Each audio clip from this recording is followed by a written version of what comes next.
Assalamualaikum warahmatullahi wabarakatuh. Salam sejahtera bagi kita semua. Halo teman-teman, perkenalkan kami dari kelompok 2 yang beranggotakan 6 orang. Yang pertama ada Afifah Kaila Naswa, kedua Arina Rasul Sabila, ketiga Kina Imanda Azhara, yang keempat ada Jihan Nabil Ariko, kelima Karina Khairunisa, keenam Sarah Harusita. Pada kesempatan ini kami akan menjelaskan materi praktik kolonialisme dan imperialisme di Indonesia dan menjelaskan mengenai bangunan pada masa kolonialisme Belanda, yaitu Benteng Belgika. Benteng Belgika pada awalnya adalah sebuah benteng yang dibangun oleh bangsa Portugis pada abad 16 di Pulau Naira, Maluku. Lama setelah itu, di lokasi benteng Portugis tersebut kemudian dibangun kembali sebuah benteng oleh VOC atas perintah Gubernur Jenderal Peter Both pada tanggal 4 September 1611. Benteng tersebut kemudian diberi nama Fort Belgica, sehingga pada saat itu terdapat dua buah benteng di Pulau Naira, yaitu Benteng Belgica dan Benteng Nassau. Benteng ini dibangun dengan tujuan untuk menghadapi perlawanan masyarakat Banda yang menentang monopoli perdagangan pala oleh VOC. Pada tanggal 9 Agustus tahun 1662, benteng ini selesai diperbaiki dan diperbesar sehingga mampu menampung 30 sampai 40 serdadu yang bertugas untuk menjaga benteng tersebut. Kemudian pada tahun 1669, benteng yang telah diperbaiki tersebut dirobohkan dan sebagian bahan bangunannya digunakan untuk membangun kembali sebuah benteng di lokasi yang sama. Pembangunan kali ini dilaksanakan atas perintah Cornelis Spelman, seorang insinyur bernama Adrian Lew ditugaskan untuk merancang dan mengawasi pembangunan benteng yang menelan biaya sangat besar ini. Selain menelan biaya yang sangat besar, sekitar 300.9.802,15 gulden, perbaikan kali ini juga memakan waktu yang lama untuk meratakan bukit guna membuat fondasi benteng, yaitu sekitar 19 bulan. Biaya yang besar tersebut juga disebabkan karena banyak yang dikorupsi oleh mereka yang terlibat dalam perbaikan benteng ini.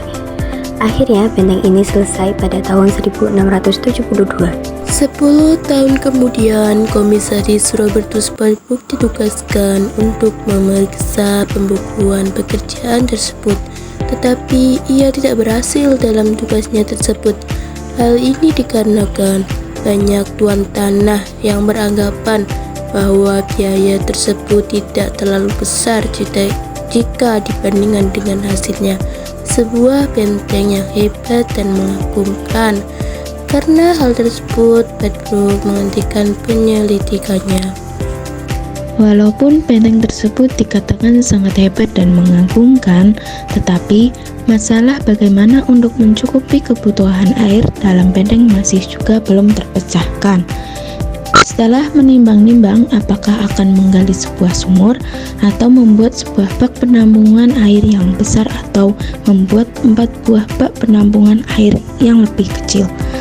Akhirnya diputuskan untuk menggali sebuah sumur di dekat benteng dan menghubungkannya dengan sebuah bak penampung air berbentuk oval yang dibuat di tengah halaman dalam benteng. Pada tahun 1795, benteng dipugar oleh François van Bockholtz, gubernur Banda yang terakhir. Pemugaran ini dilaksanakan juga di beberapa benteng-benteng lain sebagai persiapan untuk menghadapi serangan Inggris. 1 tahun kemudian, tepatnya pada tanggal 8 Maret 1796, benteng Belgica diserang dan berhasil direbut oleh pasukan Inggris. Dengan jatuhnya benteng ini, Inggris dengan mudah dapat menguasai Banda. Pada tahun 1803 dilaporkan, setiap kali ada satu kapal yang berlabuh, diadakan upacara ban militer setiap jam 5 pagi dan jam 8 malam di benteng Belgica dan Nassau. Setiap hari Kamis dan Senin dilakukan pawai militer pada jam 6:30 pagi. Pergantian jaga dilakukan setiap pagi, siang, dan malam pada kedua benteng tersebut, sehingga hampir setiap jam masyarakat yang tinggal dekat kedua benteng tersebut dapat melihat parade militer dan mendengarkan musik dari band militer. Hingga saat ini, meski terkesan usang, benteng Belgica masih berdiri kokoh dengan pesona dan aura megah yang tak pernah luntur. Ratusan tahun berselang, tepatnya tahun 2015, Bentang Belgija telah resmi terdaftar sebagai salah satu cagar budaya yang menjadi bagian dari jejak-jejak perdagangan tempat dunia masa lampau.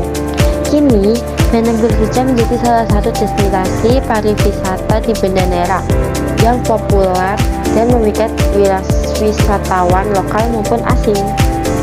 Demikianlah penjelasan dari kami mengenai contoh praktik kolonialisme dan imperialisme di Indonesia, yaitu Benteng Belgika.